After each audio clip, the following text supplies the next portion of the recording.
Hello everyone, welcome back for another video. Today's video, I'm going to be analyzing Magnus versus Jan in the Chess Champions Tour. This is the finale. They played 5 games out of 6, potentially 6 games that they were scheduled to play. It is first to 3.5 out of 6. One of them achieved it in 5 games. So yeah, let's get right into it. And Magnus has won this event the last 4 years, and this will be his 5th year if he does defeat Jan in the finals. And the format of this finals is 10 plus 2, 10 minutes plus 2-second increment every single move. So let's get right into the game. Magnus opens the game with d4. Jan plays knight to f6. Magnus plays c4. e6, knight to f3, which could potentially set up a Catalan via shedding the bishop. d5 is played, knight to c3, which shows that Magnus is more inclined to play with the pawn to e3. c5 is played, and after the following trades, Magnus emerges with a slight advantage due to Jan's isolated pawn. Magnus plays bishop to g5, trying to target the pawn, which allows Jan to actually play knight to c6, which I think would have been better than what happened in the game. But instead, Jan opts to play bishop to e7. And as many of you guys are wondering here, why doesn't Magnus just try to win the pawn? This actually loses due to bishop takes c3, pawn takes c3, and queen takes queen. So that is why Magnus does not opt for this. Instead, he plays the move e3. And after the move castles, he develops his bishop to e2, h6, he takes, and again, here he cannot take the pawn because his knight is hanging, and then the queen would hang. So he moves his queen back, bishop to e6 is played, and here after the move short castles, Magnus has some very clear intentions. He wants to put a rook on d1, and then he just wants to win the pawn. So that's exactly what he does. But Jan is just in time with this move, a very nice move, queen to d7, which after Magnus puts a rook on d1, allows for his rook to go to d8. And after the following moves, Magnus tries to, he trades his knight for the bishop, which gives up his advantage of having this pawn, but it also removes Jan's 2 bishops. That's why he took the bishop on e6. And now he plays a very classy move, knight to e4, which is angled to put the knight on c5 and put some serious pressure. But this idea is, this move has 2 threats. One of them is to, of course, take the bishop, and the other one is to play knight to c5. And after the move, rook to c1, and rook to c8. h3 is played, just a nice waiting move. a6, b4. So here Magnus, his advantage is growing slightly. It's a plus 0.2. He's trying to play b5. So let's say, for example, king to h8 is played. He wants to play b5.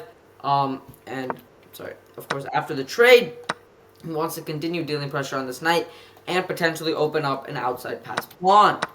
So that's why in this position, king to h8 is not played, and instead knight to e5 is played, making the rooks see each other.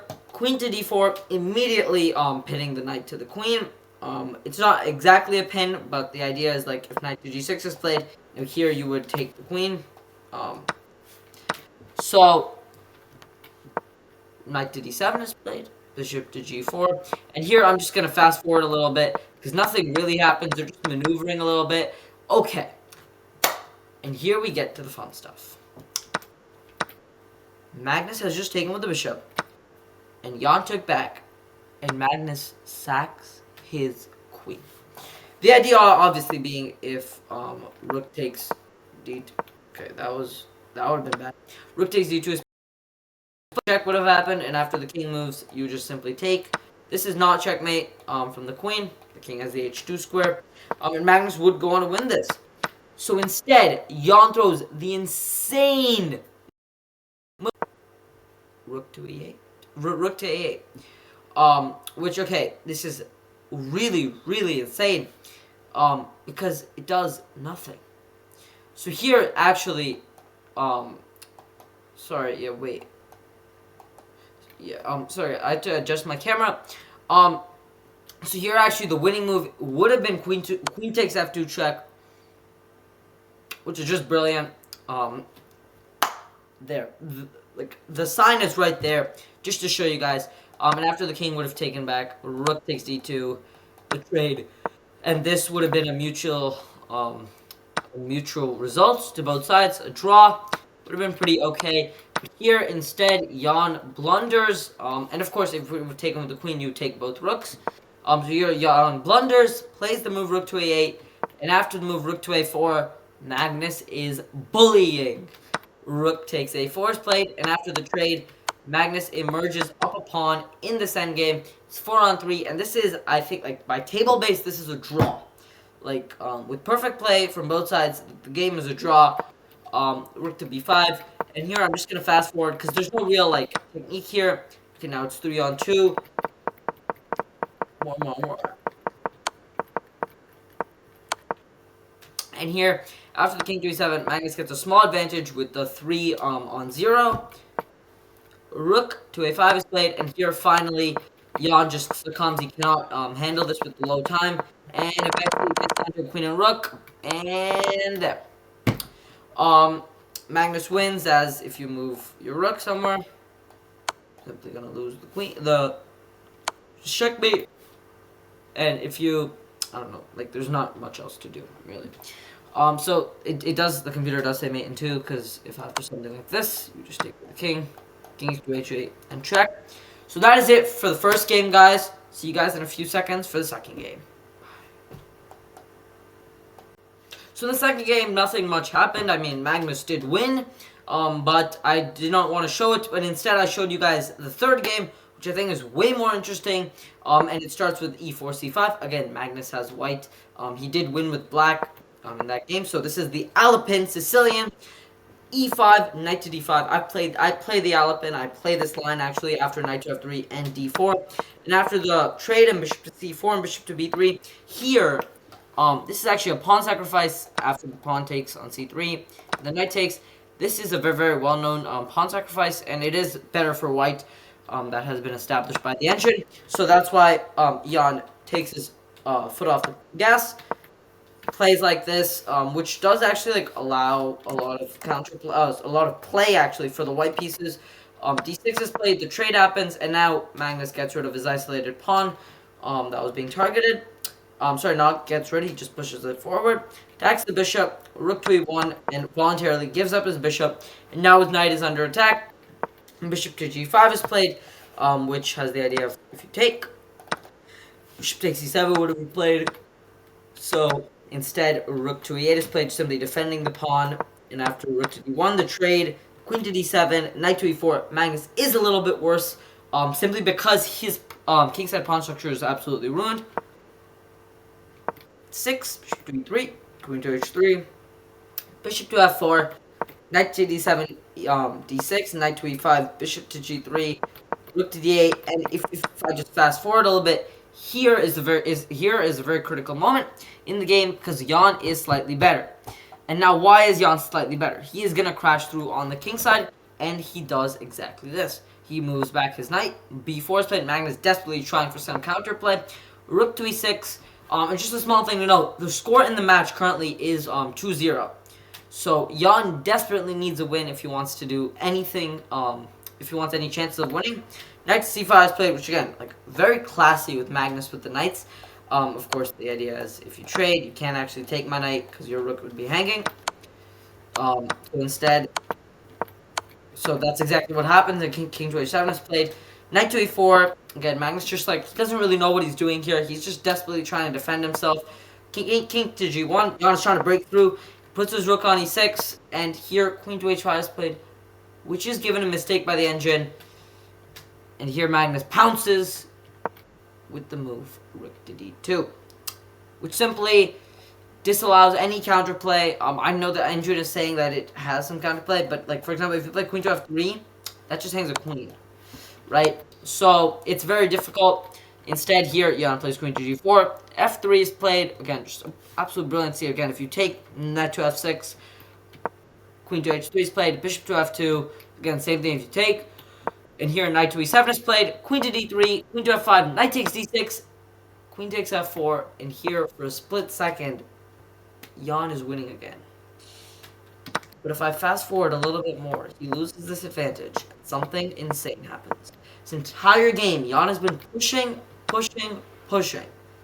It's it's equal, but Jan has not been worse on this game until something tragic happens. Just gonna keep playing, guys. They trade a5, bishop to g7, a6, queen here. Magnus is getting really close. Queen to b7, bishop to e5. And here, for a split second, Magnus Carlsen can win the game. But he misses it. And the game ends in a peaceful draw.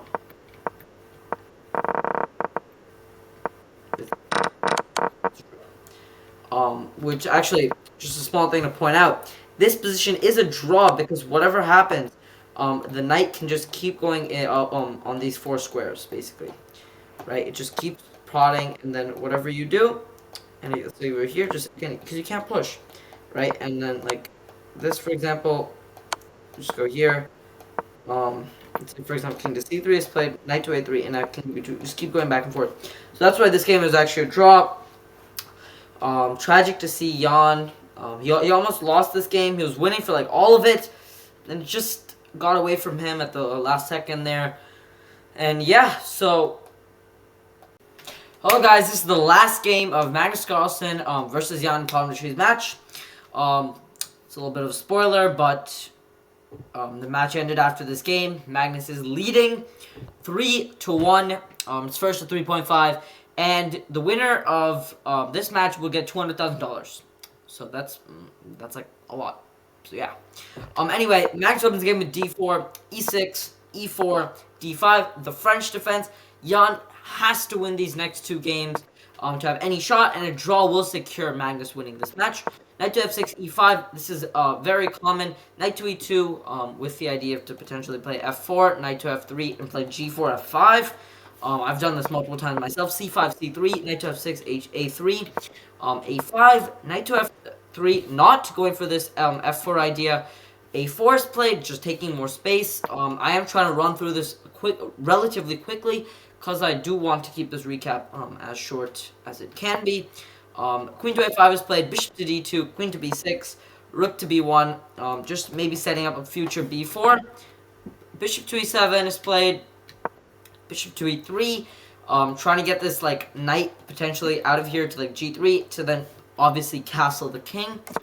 Castles was played, knight to f4, queen to b3, offering a trade. Here Magnus declines the queen trade simply because if you were to trade the queens after a move like, let's say, bishop b2 and after c4, black has all the play in this position, and white has like nothing. So after knight to, like, let's say, for example, like, you can just, like, pop in your knight to, like, a4, and then just sack, and you'll be much better. So, yeah. Here, instead, Magnus played, here instead, Magnus played queen to c1, pawn takes, knight to a5, bishop to d3 is played, h6, rook to h3, knight to c4, bishop to c2, queen to b5, knight to h5. Magnus is desperately trying to attack. Takes, but Magnus only needs a draw. So this is why Magnus's next few moves like surprised me, because like let's just watch what he does. He's desperately trying to attack. He opens up his king, bishop to f8, and Jan is like, uh-oh. And here in this position, I'm going to move queen to g6. Magnus Carlsen wins this game, and this was a shocker to everybody that was watching. Because if you only need a draw to win $200,000, just draw the game. Why are you going to attack? Okay, he's the GOAT, and we all clearly saw why. Magnus Carlsen did what he did. He won in convincing fashion, 4-1. He does pick up $200,000, and this is his 5th Grand Chess Tour Champions Chess Tour win in a row. 5th time. And yeah, guys, that's it for today's video. Please hit that subscribe button if you enjoyed this video. It means a lot. Bye. Thank you. Also hit the like button and share this video with all your friends. Just hit the sub button like right now.